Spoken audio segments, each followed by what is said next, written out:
62ാമത് സംസ്ഥാന സ്കൂൾ കലോത്സവത്തിന് കൊല്ലത്ത് തുടക്കമായി.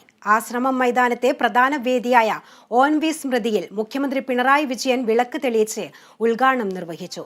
5 രാപ്പകലുകൾ കൊല്ലത്തിന്റെ ഇല്ലത്തുത്സവത്തിന്റെ കലാവിസ്മയമാണ്. കൊല്ലം ആശ്രമ മൈതാനത്തെ പ്രധാന വേദിയായ ONV സ്മൃതിയിൽ 62ാമത് സംസ്ഥാന സ്കൂൾ കലോത്സവത്തിന് കേളികൊട്ടുയർന്നു. ഭിന്നശേഷി കുട്ടികൾ അവതരിപ്പിച്ച ഗോത്രകലയുടെ ദൃശ്യാവിഷ്കാരത്തിലൂടെയാണ് ഉദ്ഘാടന പരിപാടികൾ ആരംഭിച്ചത്.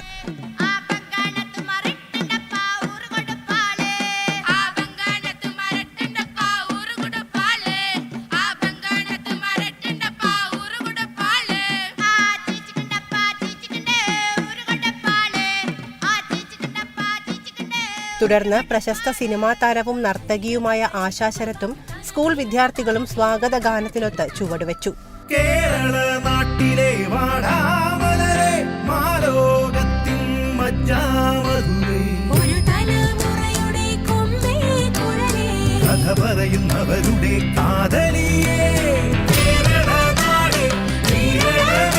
കലോത്സവത്തിന്റെ ഔദ്യോഗിക ഉദ്ഘാടനം മുഖ്യമന്ത്രി പിണറായി വിജയനാണ് നിർവഹിച്ചത്. മദ്യം, മയക്കുമരുന്ന് തുടങ്ങിയ ലഹരിയിൽ കുട്ടികൾ അകപ്പെട്ടു പോകാതിരിക്കാനുള്ള ഉപാധിയായി കലയെ സമീപിക്കണമെന്ന് മുഖ്യമന്ത്രി പറഞ്ഞു. നമ്മുടെ വൈവിധ്യങ്ങളെ ഒന്നിലേക്ക് ചുരുക്കാനുള്ള ശ്രമങ്ങൾ നടക്കുന്നുവെന്നും അതിനെതിരായ ചെറുത്തുനിൽപ്പ് കൂടിയാണ് കലയെന്നും മുഖ്യമന്ത്രി ഉദ്ഘാടന പ്രസംഗത്തിൽ കൂട്ടിച്ചേർത്തു.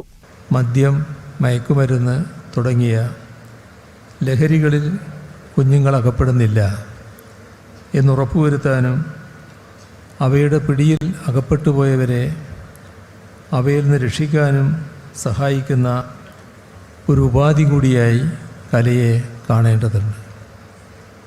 മയക്കുമരുന്നിനും മറ്റും എതിരായ കലാരൂപങ്ങൾ ഉണ്ടാക്കാനും അവതരിപ്പിക്കാനും അധ്യാപകരുടെ സഹായത്തോടെ കുട്ടികൾ ശ്രദ്ധിക്കണം. ഉദ്ഘാടന സമ്മേളനത്തിൽ മന്ത്രിമാരായ V Sivankutty, K Rajan, J Chinchurani, KN Balagopal, KP Ganesh Kumar തുടങ്ങിയവർ പങ്കെടുത്തു.